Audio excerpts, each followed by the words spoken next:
Eu sempre falo que a vida é feita de escolhas, mas afinal, o que são escolhas? Existe de fato livre escolha? Eu sou a Camila Covre, eu falo sobre desenvolvimento pessoal e linguagem comportamental. Se você gosta desses assuntos, já siga o canal e deixe o seu like neste vídeo. Afinal, a vida é realmente feita de escolhas? Sim, eu tenho falado com frequência sobre isso e depois de muito estudo e muita dedicação para entender todos não, né, mas os principais conceitos, né, relacionados à questão da escolha ou principalmente, né, da responsabilidade do homem em muitas das coisas que acontecem em sua vida. Eu vou falar muitas das coisas exatamente para não falar tudo, porque eu não acredito que seja tudo, não acredito que nós temos o controle total, o domínio total sobre todas as coisas, porém existe sim uma parcela significativa, importantíssima de coisas e escolhas que fazemos ao longo da vida que determinam algumas circunstâncias do nosso presente, né, que outras que a gente escolhe hoje vão determinar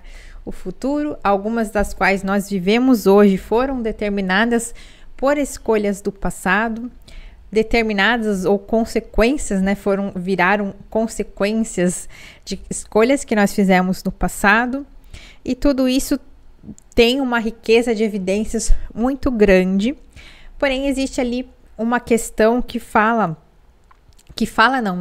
cruza com a minha fé, né? Porque, para quem não sabe, eu sou cristã, eu falo abertamente, não tenho problema nenhum, né, em afirmar a minha fé cristã, a minha fé no Salvador, né, no Senhor Jesus Cristo, como tendo sido crucificado pelos meus pecados, pelos pecados do homem, né? Amou o mundo.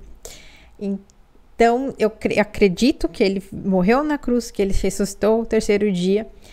E essa é a minha fé. E aí, pode ser que, olhando de fora, fique um pouco contraditório, né? Essa questão de ter uma fé e, ao mesmo tempo, dizer ou afirmar que o homem é responsável pelas coisas que te acontecem.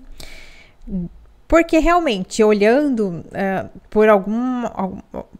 olhando outras pessoas ou outras situações em que esse tema é falado, pode ser levado a questão da escolha para um lado de livre-arbítrio, ou de que tudo o que acontece é somente escolha e consequência do homem. Eu estudei nas aulas da minha pós-graduação, tem lá vários temas, né? Entre eles a filosofia, e vários filósofos realmente se debateram ali, né, figurativamente falando, claro, se debateram nesse assunto de que tudo é matéria, de que tudo acontece aqui, tudo é circunstancial, né? Tudo depende somente do homem e da matéria e nada mais, e não existe Deus. Não é esse o ponto quando eu falo da responsabilidade do homem.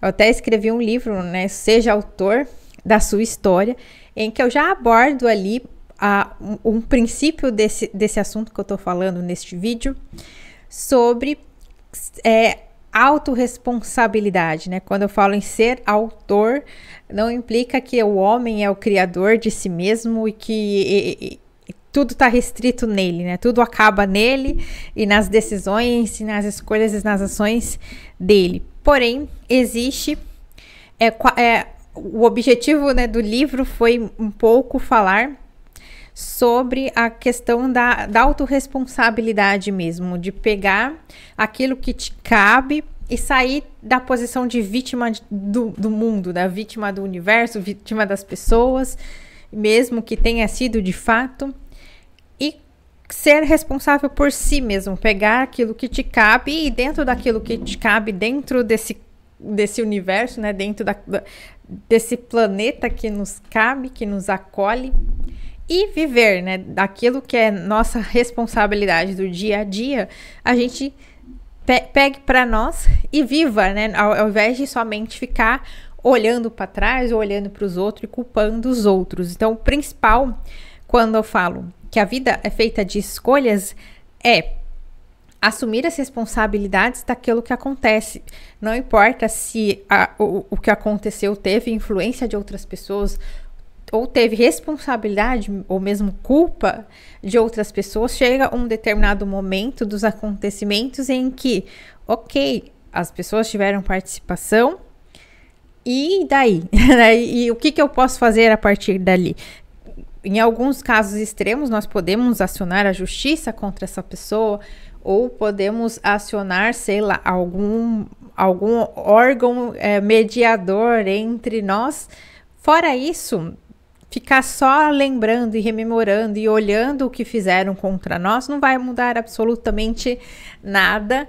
Então, cabe a nós escolher sair dessa posição e ir para uma outra que funcione, né? Algo que dê resultado, porque realmente reclamar e ficar se vitimizando só piora a situação.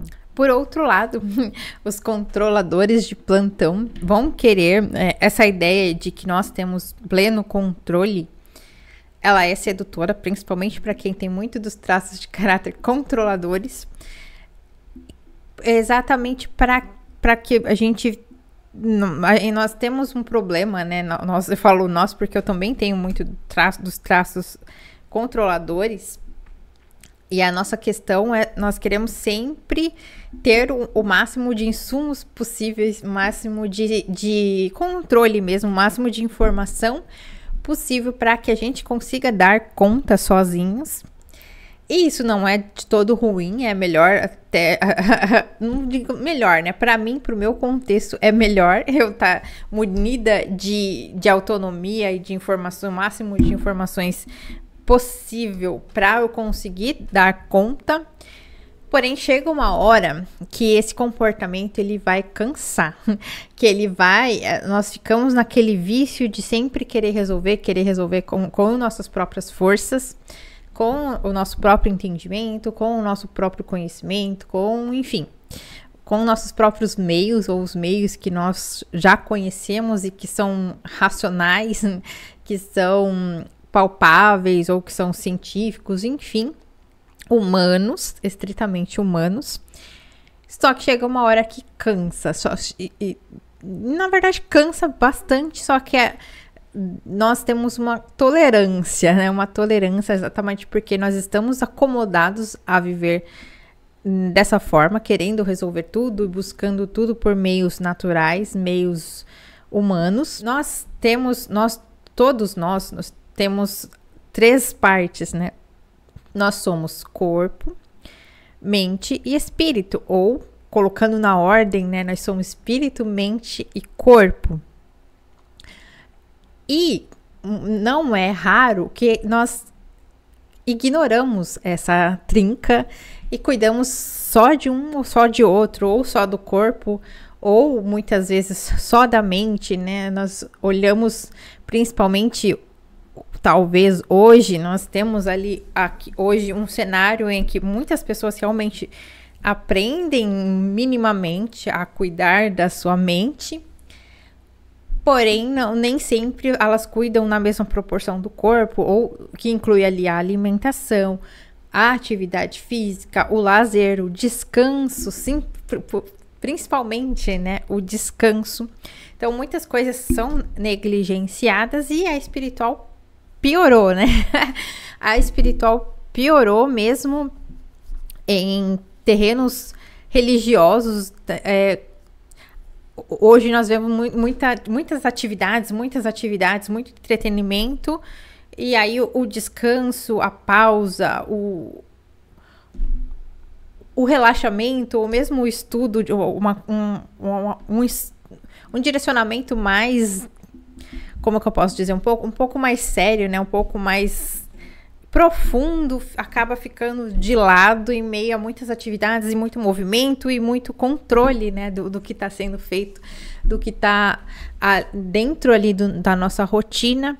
E tudo isso nos tira do foco, né? Nos tira de um equilíbrio mesmo, porque nós realmente precisamos considerar essas 3 partes e negligenciar qualquer uma delas não vai dar bom resultado. Entretanto, quando eu falo que a vida é feita de escolhas, eu tô falando ali na camada mental mesmo, na camada entre física, né, entre o corpo e a mente, né, entre a alma e o corpo, existe essa possibilidade da escolha, que aí, né, se for colocar ali, considerando a definição, né, de Freud das camadas da mente, tem a superior ali é o ego, aí tem o id e o superego, que vão fazer ali a parte mais racional, que é o superego, e o id é a parte mais instintiva, então ali fica aquela guerra entre o instinto, uma parte mais racional, e o ego, que é quem decide. E acima do ego, podemos dizer que existe um princípio acima, né, das próprias forças e escolhas do ego, que é a natureza humana. Então, todos nós já nascemos com uma natureza que está corrompida, né, que nós, no sentido bíblico, chamamos, né, da natureza do Adão. Então, acima desse ego ali, nós estamos sujeitos a essa natureza. Porém, mesmo considerando essa natureza corrompida, ainda assim nós temos ali algum tipo de autonomia, independentemente ali da nossa fé, inclusive. E elas vão, nesse campo que eu falo, né? Nesse campo que a análise corporal, a linguagem silenciosa, é nesse campo estritamente humano, debaixo do sol, que também está sujeito às questões espirituais, às questões de fé, e convive ali com o nosso dia a dia. Nós convivemos com esse corpo, com essa natureza, ou melhor, com essa natureza humana, não com o princípio ativo, mas a natureza em si, né, com o nosso corpo, com a nossa mente, com a nossa carne física aqui. Então, é esse corpo aqui, é esse mecanismo natural que nós temos, que nós vamos conviver com ele até o Senhor voltar. E é nessa camada que a análise corporal atua. Como que ela atua nessa camada? Existem muitas definições sobre o que é caráter. Muito se confunde com personalidade, com temperamento. Aí tem a questão do bom caráter, do mau caráter. Então, para fins didáticos, eu vou colocar aqui a definição de caráter aplicada aqui para a análise corporal, ou a origem das definições, né, dos conceitos da análise corporal, que veio lá de muito tempo atrás, de William Reich, que ele definiu, né, caráter. Não vou colocar aqui nas palavras exatas, que eu não tô com ela aqui, mas ele define caráter como proteções, né, como camadas de proteção, que tanto mentais quanto motoras, como defesa para algumas sensações, né, algumas percepções do indivíduo, desde a gestação até por volta dos 6 anos de idade, que ali a criança vai tendo alguns contatos, alguns sentimentos de rejeição, de abandono, de manipulação, de decepção, né, o medo de decepcionar, e também de exclusão ou de traição. Então, ao longo da formação do indivíduo, né, do sistema nervoso da pessoa, ele vai tendo ali percepções ao longo da vida, do ambiente, das circunstâncias, da convivência com a mãe, com o pai, com as pessoas ao redor. E esse indivíduo em formação, ele vai tendo ali algumas sensações, algumas percepções que, como esse sistema nervoso ele ainda está se desenvolvendo, ele registra como esses sentimentos que eu falei, né, de rejeição, abandono, enfim, ele vai registrando, e quanto maior é determinada sensação ou outra, maior o abandono, maior a rejeição, mais de um traço ou de outro ele vai ter, né, de traço de caráter. Ele vai ter, são 5 traços de caráter, também cientificamente tem esses nomes, que é o esquizoide, o oral, o psicopata, o masoquista e o rígido, sendo que psicopata e masoquista e esquizoide, apesar do nome, eles não têm relação direta com nenhum transtorno de personalidade, é um momento anterior até da formação no indivíduo. E aí eles formam esses traços e cada um desses traços tem as suas qualidades e os seus desafios, né, as suas questões, e não, por esse conceito não existiria um bom caráter ou um mau caráter. Existem traços de caráter atuando na dor, ou seja, quanto mais esse indivíduo tem ao longo da sua vida contato com aquelas emoções, aquelas sensações, sentimentos iniciais ali que formaram o seu traço, o abandono, enfim, a exclusão, a rejeição. Quanto mais ele tem contato com aquilo, mais os seus traços ficam na dor. E esses traços em dor, eles sofrem consequências, né? Eles agem mal, eles reagem mal. O traço oral, que normalmente, por exemplo, ele é bastante comunicativo, bastante expansivo, quando ele tá se sentindo abandonado, ele fica choroso, ele não consegue se expressar corretamente, ele é engolido pelas emoções e acaba não conseguindo raciocinar direito. E aí muitas coisas vão acontecendo, por exemplo, o traço psicopata, né, que naturalmente ele já é mais estrategista, porém na dor ele fica impaciente, ele vai manipular para o mal mesmo, ele vai manipular sem olhar a vantagem para o outro, porque ele já tá se sentindo manipulado, então ele prefere manipular, ser manipulado. Então todos esses traços, né, todos nós temos 5 traços, alguns mais, outros menos, alguns têm ali o traço equilibrados, não é equilibrada a palavra, enfim, aí eles têm um pouquinho de cada um, mas enfim, cada um desses traços, eles se comportam de uma determinada forma, positiva ou negativa, dependendo ali do contexto em que aquela pessoa está exposta, o que ela se expõe, né, e tudo contribui para um estado em dor ou em recurso. Porém, o mau caráter, no sentido que é usado, é uma pessoa sem ética, né? Uma pessoa sem princípios. E é possível que uma pessoa sem princípios esteja no máximo do seu recurso, por assim dizer, né? Ela vai estar lá se comunicando bem, ela vai estar lá, não vai estar se sentindo abandonada, não vai estar se sentindo rejeitada, nem manipulada. Porém, ela não tem princípios, ela não tem ética. E aí, independente ali dos seus traços de caráter, ela vai seguir um caminho ruim que não depende ali muito da qualidade do seu caráter, né? Dos seus traços de caráter, vai depender da sua ética, né? Vai depender de algo que está acima até dos seus traços, acima do seu próprio caráter. Mas, enfim, para fins didáticos eu fiz essa explicação aqui, exatamente para explicar, né, onde entra a nossa escolha, afinal.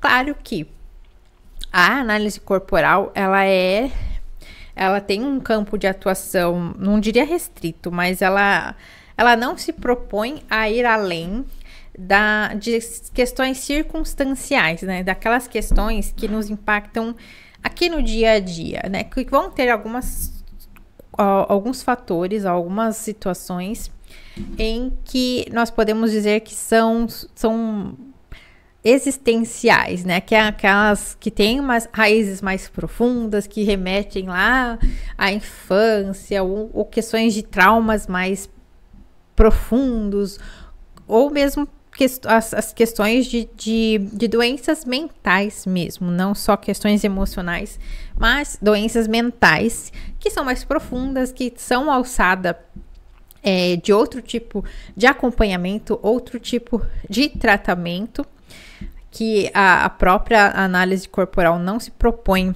a avançar. Entretanto, quando nós temos essa visão e esse conhecimento sobre a análise corporal, até mesmo essas questões mais profundas, elas acabam ganhando uma outra visão, né? Nós conseguimos enxergar tanto olhando o passado, né, e o que provocou, ou que aprofundou essas questões mais existenciais, ou até olhando para hoje, né, para o resultado que essas situações geraram e geram ainda hoje, nós conseguimos entender muito, né, da relação disso tudo com o nosso padrão de funcionamento da mente, e também conseguimos escolher no dia a dia nos expor ou não a situações que reforçam essa dor, reforçam esse sentimento, reforçam esse trauma, esse problema mais profundo, e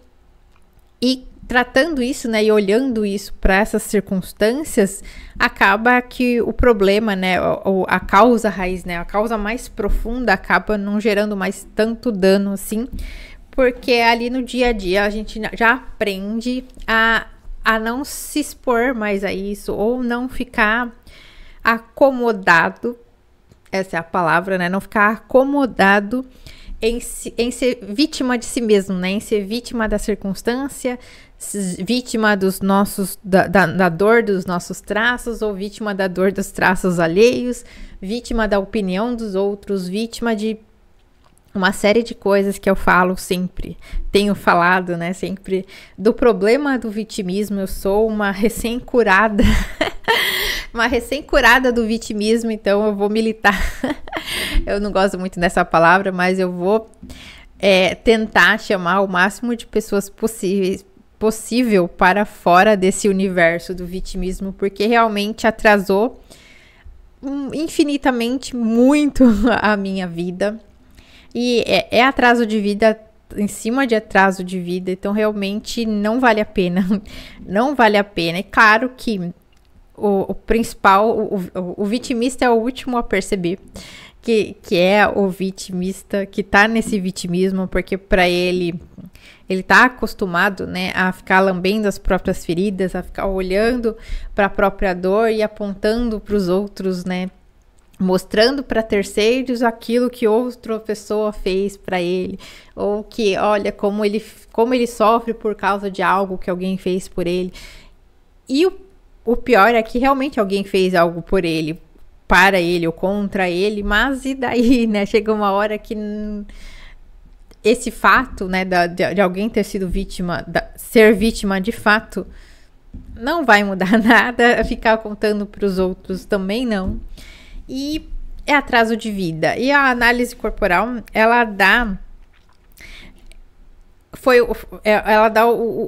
o beabá, né? Os passos para a gente cuidar de nós mesmos. Conforme a gente aprende, né? Coloca isso para nossa vida, coloca isso no nosso dia a dia, a gente começa a perceber que mesmo no começo, né? Que sair do vitimismo não é algo que a gente faz de um dia para o outro, é um processo.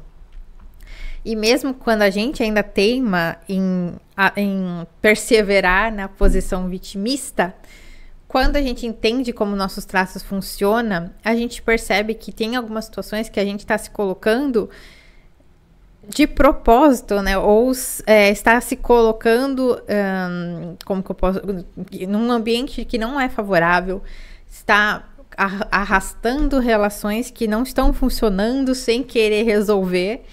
Porque se resolver aquela relação, né, se tiver uma conversa, automaticamente a gente vai ter que abrir mão da postura vitimista, porque não vai dar para sustentar.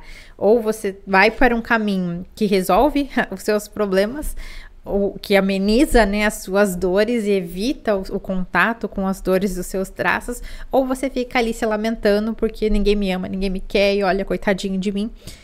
As duas coisas, elas não combinam mais. Então, quando você entende como funcionam os seus traços, não seguir por esse caminho é uma escolha, só que é uma escolha consciente, é uma escolha diferente de quando você não sabia como você funcionava, e é uma escolha que pode parecer dolorosa no começo, só que depois é muito gostoso a gente sair dessa posição e ao mesmo tempo entender como, né? Entender tudo que você precisa fazer para remediar ali depois aquele vazio do vitimismo, para essa postura de ser autor da sua história, né? De ser autorresponsável E ser autor da sua história e autorresponsável não implica que você ignore a sua vida espiritual, mas como eu disse, que você se concentre naquilo que é seu, naquilo que é sua alçada, sua responsabilidade, e faça o que precisa ser feito. E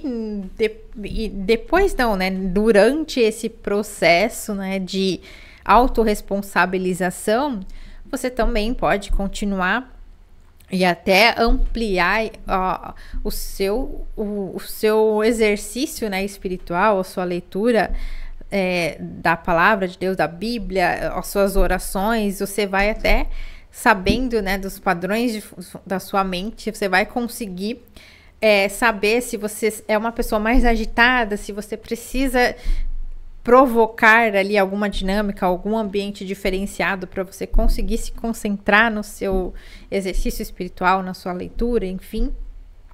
Se você é uma pessoa mais emocional, você vai poder trazer elementos, né, que tragam os seus traços para o recurso, para você conseguir não só se concentrar, mas também se conectar mais com o seu momento, né, com a sua oração, com Deus e tudo mais.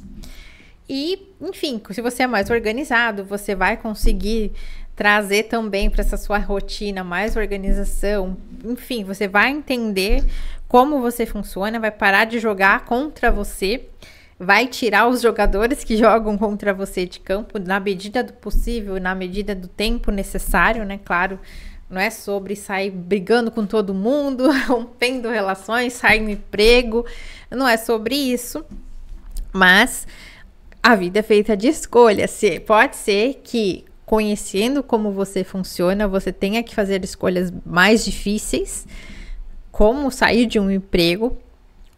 Pode ser que não precise sair necessariamente do emprego, talvez dê para fazer alguns ajustes de rotina, alguns ajustes no ambiente, tudo é caso a caso, né? Precisa ser avaliado, mas fugir de decisões difíceis realmente não faz muito sentido para a vida do adulto. Claro que eu tô falando aqui com adultos, e a vida é assim, a vida é feita de decisões, e essas decisões vão ser guiadas, direcionadas, sobretudo, pela natureza que nos guia, né? Sobre a fé, ou aquele que nos direciona, que nos impulsiona, aquele que nos motiva. Aquilo que nós acreditamos guia a nossa vida, e aqui nesse caso independente daquilo que a gente acredita, mas sobretudo, e acima de tudo, Deus está no controle de tudo e de todos. E isso não vai mudar quando você entende que você é responsável pela sua vida. Você já é, mesmo sem você saber. Só que a diferença é que a sua postura, né, a sua posição, mesmo sendo já responsável, você ainda fica ali lamentando o problema dos outros. Ai, o governo, ai, o Lula, ai, o Bolsonaro, ai, não sei quem, ai. Claro que cada um vai ter as suas responsabilidades, cada um vai receber de acordo com a justiça, ou de acordo com quem quiser aplicar a justiça. A justiça humana é limitada, mas ainda assim nós podemos confiar, né, que existe um Deus criador que está no controle de tudo, e independentemente de você ter sido realmente vítima de alguém ou não, de circunstância ou não, de situações, enfim, no fim das contas existe algo que você pode fazer por si mesmo, e só você pode fazer por si mesmo. Você pode sim recorrer à sua fé, àquilo que você acredita, para tomar essa decisão sobre como fazer o que você precisa fazer, ou mesmo pedir força, né? Você sabendo já o que precisa fazer e você tá sem coragem, você pode pedir força, mas o fato é, você precisa fazer algo. E é sobre isso que a análise corporal se propõe a te ajudar. Que esse conhecimento, quando eu conheci de fato a análise corporal, os princípios, né, e toda a ciência comportamental por trás, isso já me deixou mais admirada, né, com a maravilha da criação de Deus, mesmo sabendo, né, que é uma criação que está corrompida, mas ainda assim ela guarda, ela mostra, como tudo na criação, quanto Deus é maravilhoso, quanto a sua criação é algo que nós, pobres mortais, né, nós humanos, não teríamos a menor capacidade de inventar, e muito menos uma obra do acaso, né? Dar ao acaso, né, o poder de criação de algo tão sublime é muito pouco, né? É muito aquém, né, da inteligência do próprio homem, é muito aquém da cognição humana atribuir ao mero acaso o poder da criação. Mas, acima de tudo, considerando esse Deus maravilhoso, quando eu falo de escolhas e de ser autor da sua história, é algo que não contraria em absolutamente nada o nosso Deus, e por isso eu tenho a confiança, né, de não só falar sobre a análise corporal, como aplicar a minha própria vida diariamente. É um conhecimento muito prático e diário, não é algo que vai ficar restrito com o seu analista corporal, algo que algum segredo que você vai fazer um atendimento, né, com seu analista corporal e você vai ficar lá com a sensação de que o principal ficou guardado. Não, é algo que é muito prático, que você recebe ao fazer a análise corporal e que você, se propondo, né, a aplicar aquilo diariamente de forma autônoma, né, de forma você com você mesmo, a partir daquele conhecimento que você vai receber. Ao aplicar isso, você ganha uma autonomia, você ganha uma consciência de várias coisas que você pode fazer ao longo do seu dia, ao longo da sua vida, e que vai melhorar infinitamente a sua qualidade de vida, a sua segurança sobre si mesmo e um pouco de paz de espírito, um pouco mais de conforto, né, de sossego em relação a muitas vezes a essa vida caótica que nós vivemos, nessas relações meio bagunçadas, em que ninguém sabe o seu próprio lugar, os limites das relações estão cada vez mais confusos. E quando a gente entende como a gente funciona, a gente fica muito menos refém das nossas relações e dos nossos ambientes do que quando a gente não conhece.